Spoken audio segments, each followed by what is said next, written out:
And good morning, good afternoon, or good night, good evening, whatever time it may be in your neck of the woods. I'm Woody Collins with Congo Helping Hands, and this is another episode of talking about Congo. And today we're going to talk about one of my favorite subjects is water. Water. We all take water for granted. We can get up, go get water from the kitchen, the bathroom. We got water throughout our house, wherever we may be for most of the people. Some people may be visiting with us from Congo or someplace like that. Welcome to y'all. But this is talking about uh, your aspirations for those people in the Congo and for us here in the US of A. Well, I'm talking about what we take for granted. Water. We take a bath whenever we want to, take a shower. We got water at 3 or 4 places throughout the house. We may even have, you know, different facilities like washer and dryers, all those type things that uses water.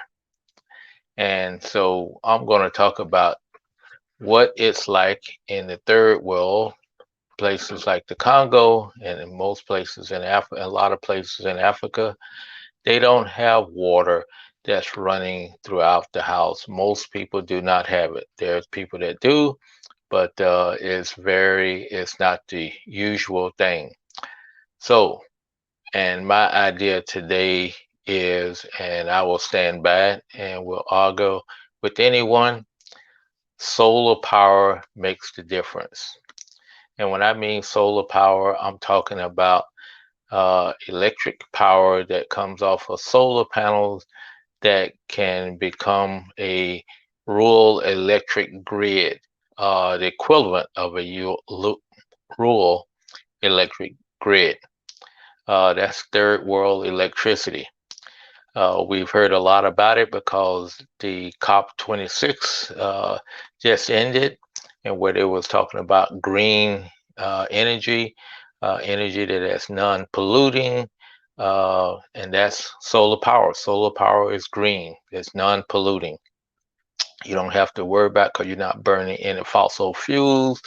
You're not burning gasoline, coal, or anything like that. And also, it's renewable.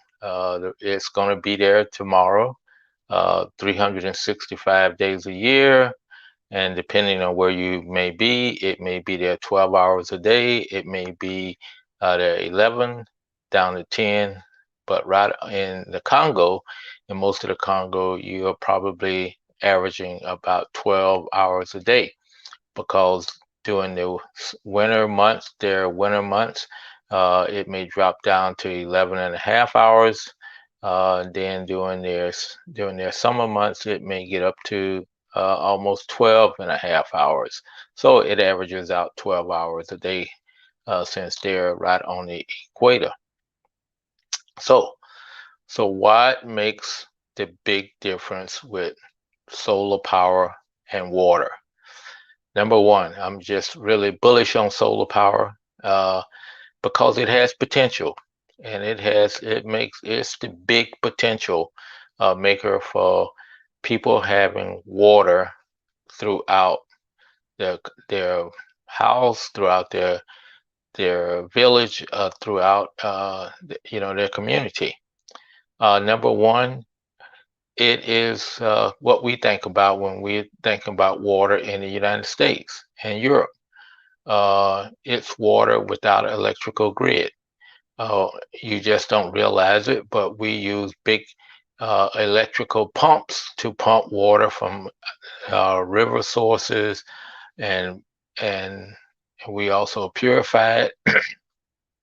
We would also pump natural water out, and that is where we get our water source from.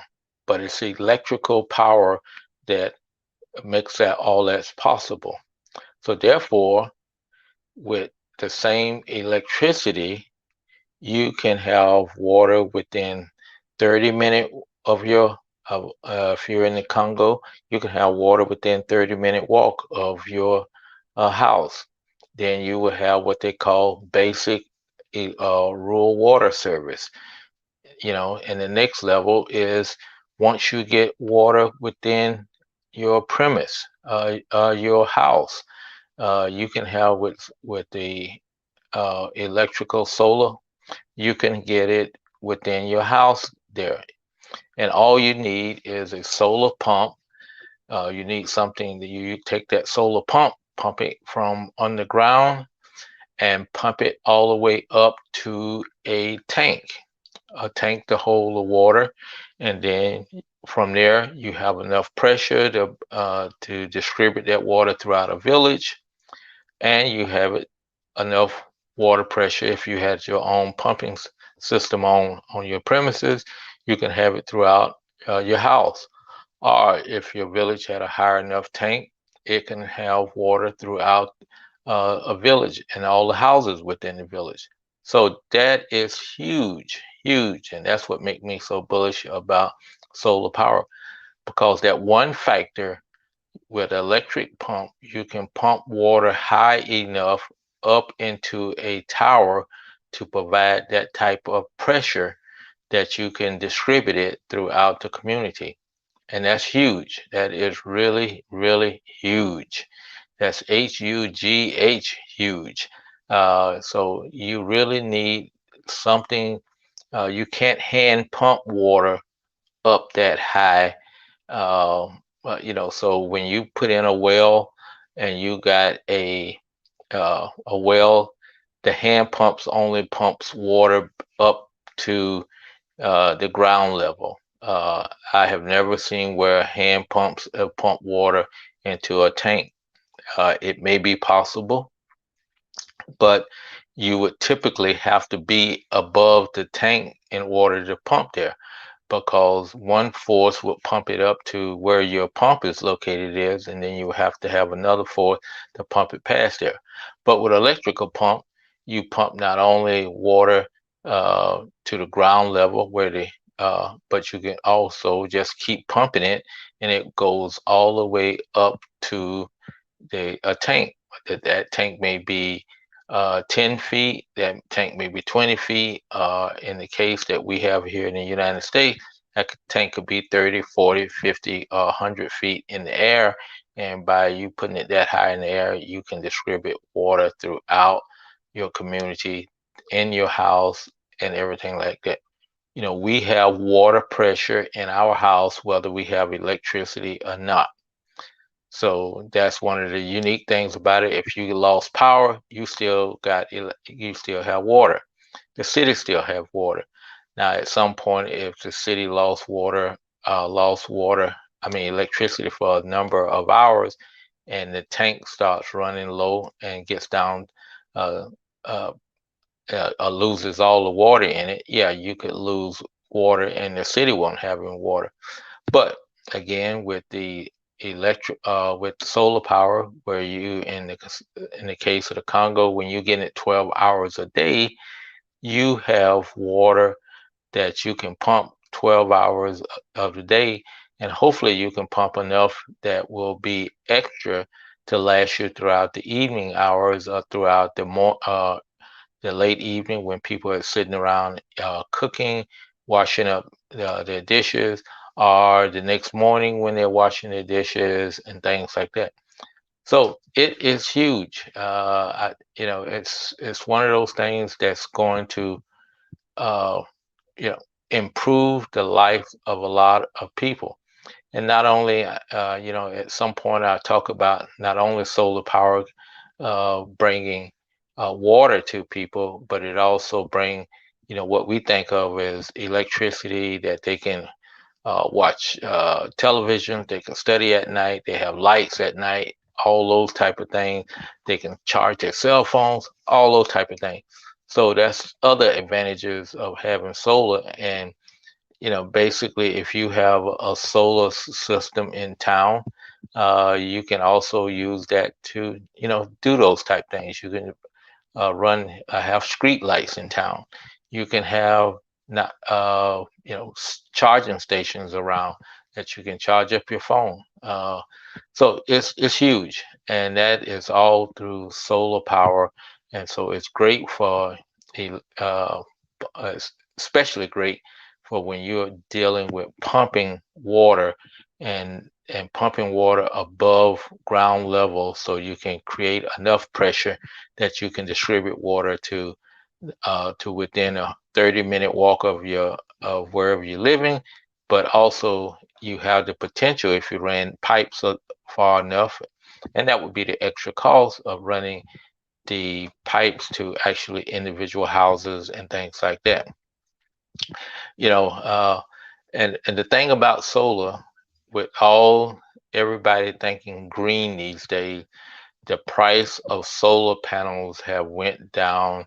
They are affordable by just about a lot of people. And I can say for a fact that I did not realize, until you go out in the country, the rural areas of Congo, and you will see, solar panels are outside people's house, and they're charging up a 12-watt, 12-volt battery, so that they can have lights or they can charge their phones and stuff like that. They're not pumping water because they don't have a water well and don't have enough power to do that. They use an individual panel, but with the individual panel, they can bring all types of benefits to that household.